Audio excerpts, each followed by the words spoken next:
Welcome to Murfreesboro Storytellers. Our topic this month is law enforcement, and our special guests are Chief Glenn Chrisman, Murfreesboro Police Department, and Sheriff Robert Arnold of the Rutherford County Sheriff's Department.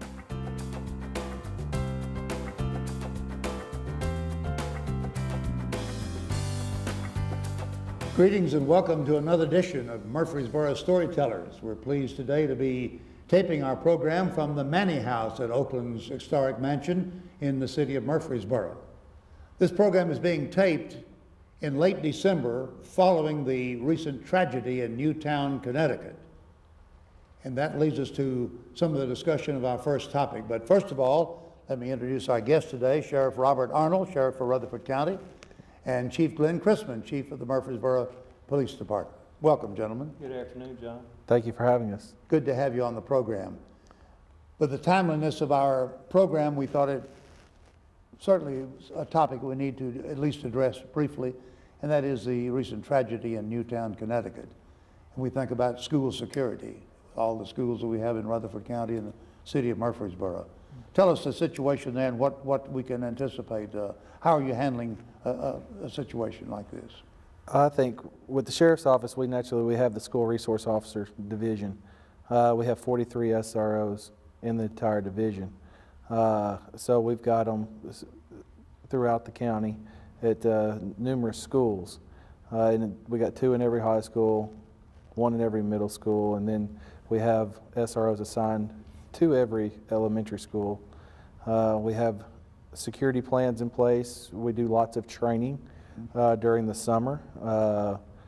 I have to take training even in my position now. I think the chief was talking about this year when he qualified.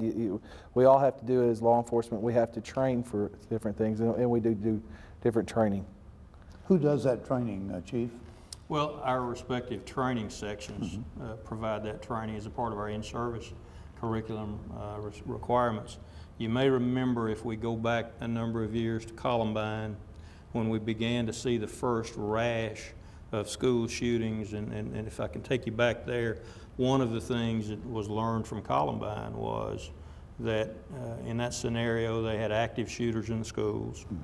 The responding law enforcement agencies, as they had been trained to do and as their protocol required, mobilized their special weapons and tactics units and then made an entry into the school once those teams were assembled. Well, obviously you had an active shooter in there, and there were lives being taken while they were assembling that special team to go in and deal with that threat. And what emerged from that process was a change in ideology, a paradigm shift, if you will, where active shooter became a new requirement, a new responsibility of law enforcement. And what the sheriff is talking about that we train for now is whether it's 1 officer or 2 officers or 4 officers or however many arrive at that first call that says that you've got an active shooter inside a school, we're training police officers to go in and actively intervene in that situation, stop that violence with an emphasis on saving lives and preventing injury. And as we were talking just before we went on the air, we both have to participate in that training because we never know that we might be that first officer there. And so you're both certified as being trained for such an emergency? Trained for all of it. I mean, we naturally, even though me being sheriff, him being chief, we still have to keep up and maintain our certification and our qualifications as a regular road officer would have to too. So we still have to do the same things. And just to add, John, if I could, strong partnership. I'll brag on the Sheriff's Office for a minute. One of the finest, if not the finest, school resource officer program in the nation. Strong relationship with Rutherford County schools, literally hand in glove with school safety and security. And we have a similar relationship with Murfreesboro City Schools, with our Code Red program and drills in the schools, training opportunities in the schools. And obviously, we will be doing more of that in the future to make sure that our schools are safe, that kids can go to school and get the best education we can provide for them, and that our teachers and our administrators can have comfort and confidence in the fact that law enforcement is going to be there to support them whenever there's any problems there. And we do, as a sheriff's office, we work with the schools. The police department has the DARE program that they do within the city school system, but we also, as the SROs, we do go into the city schools and teach classes at times. So we're actually active as well in the city school system as well. So naturally, it's those working relationships, you know, and that's why we train together on the firing range, Murfreesboro and us, and so we work together very well. We have a very big bond together. We absolutely do. And you know, you don't always see that as you crisscross. You know, you served in the legislature for a number of years, and with municipal governments and county governments, particularly when you talk about police and sheriffs, a lot of times there are turf issues, there are protocol kinds of things. We have never had that here. I go all the way back to Sheriff Truman Jones and Commissioner Bill Jones, best of friends, best of partners and collaborators, and I think that whole mindset has moved forward, because at the end of the day, we all work for the taxpayers, and the better we work together and the more effectively we share information, resources, approaches to problem solving, then the winners in all of that are our taxpayers. Just makes sense, and I'm impressed with the great relationship that you have. How large is your department, Sheriff, and yours, Chief? How many people are we talking about? I've got 461 total employees at the Sheriff's Office. That's the jail and the patrol side. We have just over 300, and that includes our part-time folks and certainly all of our sworn staff and communications. People who literally put their lives on the line for us every day. And we Every day. appreciate that very much. Every day. Good example of the relationship. Talking about facilities is one of the topics I wanted to bring up. Both of you have facility needs, I'm sure. Sheriff, of course, you keep prisoners. Yes. You incarcerate I'm prisoners. mandated by law to house all the prisoners in the county that are over the age of 18. And so, yes, facilities and has always been a big thing. It's been one of the bigger things that I've had to deal with since I've come into office. And luckily, with my jail background, I really know what's going on back there. And we've had lots of needs and repairs and issues. You know, there are issues coming up in the future. Naturally, people want us to be very tough on crime, but we have to have somewhere to put those people. Sure. And that's where the sticky point gets to is, you know, we do need these facilities if we're going to be tough on crime and keep people off the streets that are doing bad things to other citizens. So yes, and one thing that we've done though is, and the city had to do the same thing, is we're moving our detectives out of our building. We've outgrown it. It was projected when I took office for a $9 million expansion. That has been taken off the table, and we were able to work with the mayor and the county commission, and we bought a building for $1 million, and we're renovating it and moving in it to save money. Where is it located? It's going to be located directly in front of the jail there on New Salem Highway. It was the old S&P, or no, S&P building. Okay. And so we're renovating it and moving, hopefully in late spring, be moving into it. Your building was built to house how many prisoners? Originally, the jail was only built to house 540 some odd inmates. And typically your population is? Today's population is 860. We've been up to 1,200 back in 2002 when I was still working in the jail full time. We got up to 1,200, and then our population, when I took office, we had roughly 600 inmates. 2 months ago, we were sitting at 950. So it varies, of course. It varies back and forth. We added extra bunks back in 2002, and by law, we can house about 950 inmates before we are technically overcrowded. And Chief, facilities from your standpoint, you're in a 40-year-old building for our headquarters? We are. Buildings built in 1973, and obviously the city has experienced explosive growth since then. As the sheriff mentioned, just simply because of space limitations. The mayor and council were kind enough to let us rent some space off-site where we moved our criminal investigation division to give them more room to do different kinds of work, give them different capabilities. And I'll tell you where it really showed, unfortunately, in the wake of the Tina Stewart homicide. I was in the basement of the building that night when our detectives had finished processing that crime scene and were working through tagging and the proper logging of evidence, and space was just really a limiting factor.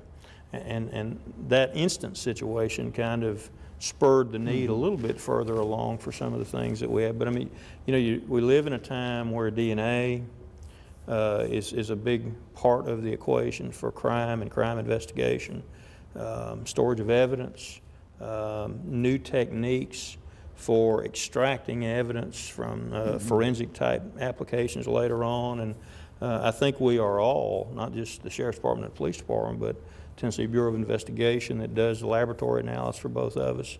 We're all dealing with limited resources and precious tax dollars, and we want to try to be the best stewards of that money that we can be.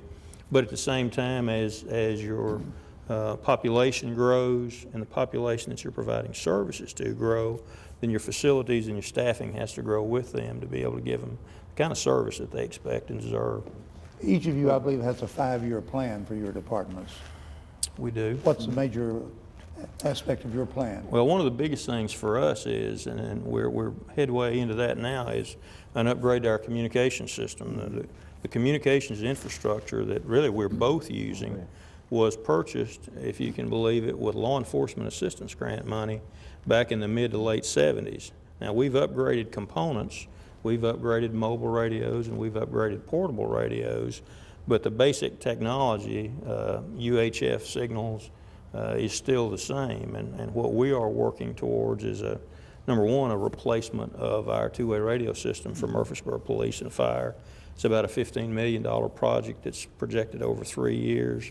Involves the construction of some radio towers and some other things. So that's a big part of the 5-year plan for us, along with some vehicle improvements, some improvements in technology in the cars. And then one of the bigger items down the line for us is a measured transition into a new police facility where we'd have money allocated for a needs assessment, followed by money perhaps the next year for architectural and engineering, and then the 3rd year out money for the actual construction of a new police building. And that would have to be a 30 or 40 year building, and obviously we would want to build it big enough where we could grow into it and use it for a long time. Sure. And Sheriff, what are the major components of your 5-year plan? Really, it's kind of similar. One, we're working with our infrastructure on our radio system. The 911 board was generous enough to help us with the dispatch and upgrading that technology. We're now looking at our mobile radios with this narrow banding that's come along. It's caused some issues for us. The county is working very well. We're trying to get several towers put into the county at the time. Hopefully they'll be up and running by late July is what they're telling us. But then also naturally we have space issues. And we're going to have, you know, as the county's growing right now, you know, the last census said we're at 262,000.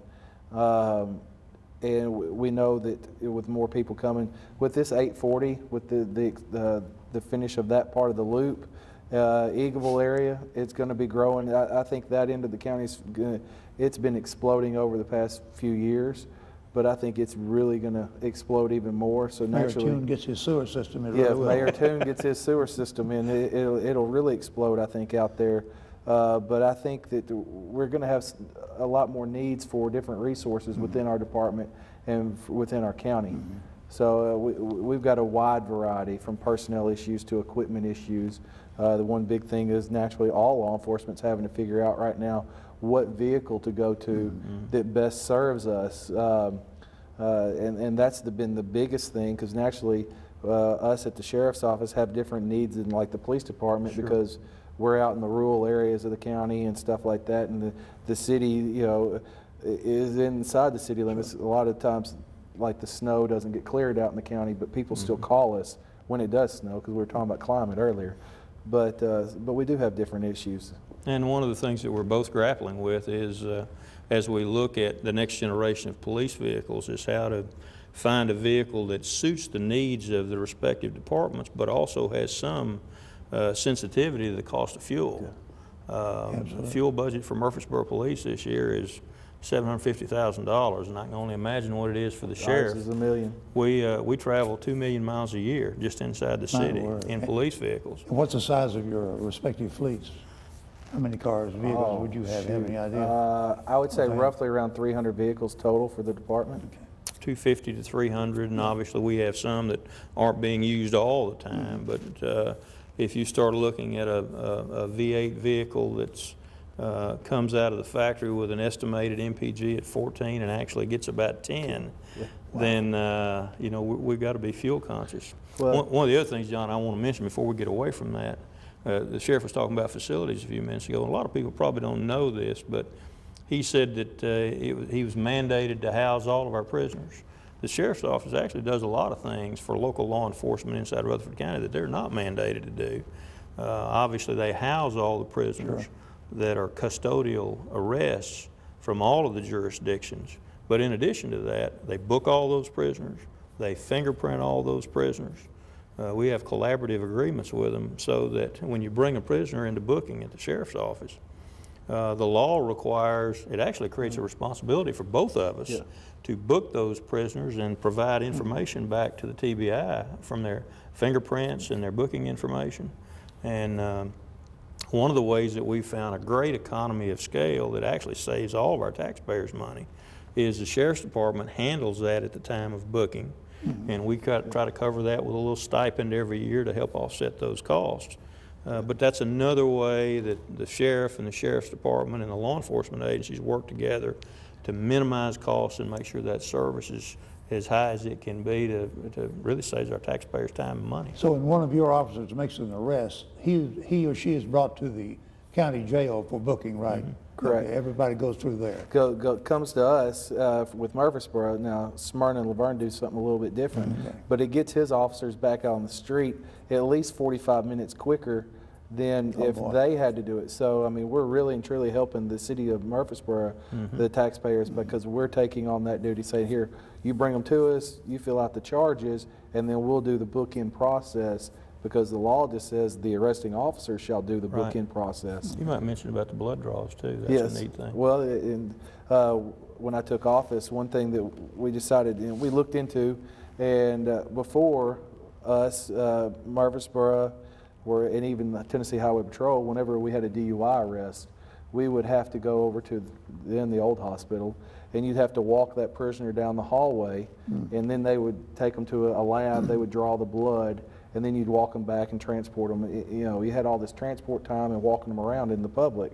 And so we worked with Dr. Rudd's office, and we now do all those blood draws at the sheriff's office, so you don't have to drive all the way across town, take them out into the public, walk them around, draw their blood. Plus, that's also time that their blood level could be going down and stuff like that. So now it's just all housed in our facility. More safe, more secure, less time consumption. Oh, absolutely. You mentioned Dr. Rudd. Is he county medical examiner? No, he's the county. He's got the contract for the jail medical. I see, for the medical service at the county jail. And he's now taking on the one at the workhouse too, so it's combining those services. We talked about crowded facilities or overcrowded facilities. Is early release an option, or an answer, I should say? We don't really have it at the jail. I mean, naturally, the law, if you get sentenced, let's say, to 100 days, the law automatically knocks off 25%. So you only serve 75 days by law. Now, the workhouse, if you're under 11 months, 29 days, and you get transferred over to the workhouse is working on an early release program or a program where you can go to work during the daytime, but you report back at night. And so they're working on that process. And the workhouse is not under your jurisdiction, right? No, it's not. Okay, that's separate department for the county government. Yes. And I think the early release question is something that lawmakers, prosecutors, judges, sheriffs, police chiefs, we all struggle with, probation, parole. I think the average citizen has an expectation or a belief that if you have a serious criminal, a violent criminal, that person is going to be incarcerated for whatever the appropriate amount of time is for the offense committed. One of the realities of the life that, or the world we live in, is he will never have enough bed space. The Department, Never ever, right. Department of Corrections will never have enough bed space. And it may be more of a factor from the state level than it is a local level, but It is, but I think it comes back to the citizens of Tennessee who are very wary about building additional corrections facilities. I often heard it said more people would rather build schools than prison institutions. But the undeniable fact of life is that as our population grows and as we have a more strict enforcement of the law, we have to have bed space to incarcerate those folks. And then I think that gets us back to this debate and discussion, John, about early release and what the citizens of Tennessee want and what they're willing to fund with their hard-earned tax dollars. People in general, they don't like funding jails. That's right. Because people just think, you know, we'll throw them in jail and all that. They don't, a lot of people just really don't realize that, one, these inmates are protected by certain laws. I have no choice over it. He has only our legislatures have choices over it, but then some of it comes back to the Constitution, that they're protected under the Constitution and that we have to provide certain things. And that's where it comes back to, and the state lately has been trying to push more of the inmates back onto the counties. And it's a big thing going out in California right now. They're overcrowded in their facilities out there, and they're pushing it back on the county, is making it more of a county issue instead of a state issue. And so we just have to work together, and that's what I've worked with the mayor, the county finance director, the judges. We're all having meetings about once a month to talk about the issues going on in the jail with the crowdiness. One thing is worked with Judge Lowry, and they're coming down to the jail now because on a 10-day rule, when someone is incarcerated, they have to be seen in front of a judge, a general sessions judge, within 10 days. Well, we're having to transport all these people up there, and sometimes we're transporting 150 people a day up there. But Judge Lowry and the other judges started a program where we set up in the old IDR, the old part of the jail. IDR? Indoor rec. Okay. Is we created like a little mini courtroom. So the judge comes to you? The judge comes down to, Judge Lowry and them are coming down to to the office, sheriff's office, and they're holding court there for about an hour, and they're knocking out a bunch of these 10-day rules. So one, it's helping us with our transport. These people are not leaving our facilities. We're not having to use the gas resources and stuff to take them up to the jail, and it's helping the process at the judicial building flow a lot better, because now we're not having as many people having to be seen in front of the judge up there. Okay. Excellent. And you think about, well, why do you need all of that? Why do you have all this overcrowding? Well, just for Murfreesboro, I think last year we averaged 277 calls for service a day. That was in 2011. And for the last several years, our arrests are hovering around about 10,000 a year. Either custodial arrests or arrests that have to be processed through the sheriff's office. So if from one agency you got 10,000 people coming in the door because police officers are out there hustling and working hard and trying to keep our streets safe and, you know, make sure that dangerous people are attended to, then that creates a pretty tremendous demand. And John, as you well can recall, and some of our listeners will, or some of our viewers will appreciate, you hear a lot of people that say, well, I don't know why that legislature just doesn't increase this sentence and increase that sentence, and certainly we need to do some of that, and they have done a lot of that. But one of the things that our viewers may not be familiar with is, let's say that you're back in the House and you propose a piece of legislation that says that if you get convicted of a gun crime, you're going to do 10 years in the state corrections facility. Well, that legislation has attached to it what's called a fiscal note. Sure does. And it very quickly tells you what the cost of that may be, that one piece of legislation, and it can be in the millions and millions of dollars just by changing one piece in the law. And that's what our legislators grapple with every legislative session. And I think that's the biggest thing that I've learned being in my position is how people don't understand how all these cogs turn in the mechanism of the justice system. Because people just think, well, just do this, just do that. But they don't understand the financial. I had one of the officers come in the other day and was asking me about something that we purchased. And and he didn't understand how the whole system worked and all that. So I had to sit down and explain it to him. So talking about the physical note and talking about incarceration, again, we can be tough on crime all day long, but we've got to have some place to house them, and that's going to cost every one of our citizens to incarcerate them. Roughly, I think it's $32,000 a year to incarcerate inmates, each inmate at the jail. I haven't heard that number, but I'm sure it's at least that high. Yeah, because naturally we pay for 3 meals a day, food, clothing, lights, electricity, everything. Medical care. Medical care. I mean, talking about booking, I think roughly over the past 5 years, we've seen a 30% increase in our booking division. So naturally those guys are worked even more. Let me ask you about the current challenges. What would you say the biggest challenge that each of you has in your work? Oh, biggest challenge. Well, let me ask you one other question while you're thinking on that. Do we have a gang problem here in the city and of the county? They're here. There's no doubt about it. I think if you have people that are organized and they're involved in criminal activity, then you got a gang and they create problems for you. So the answer is yes. Now, I think the next question is what is law enforcement doing to try and deal with that problem?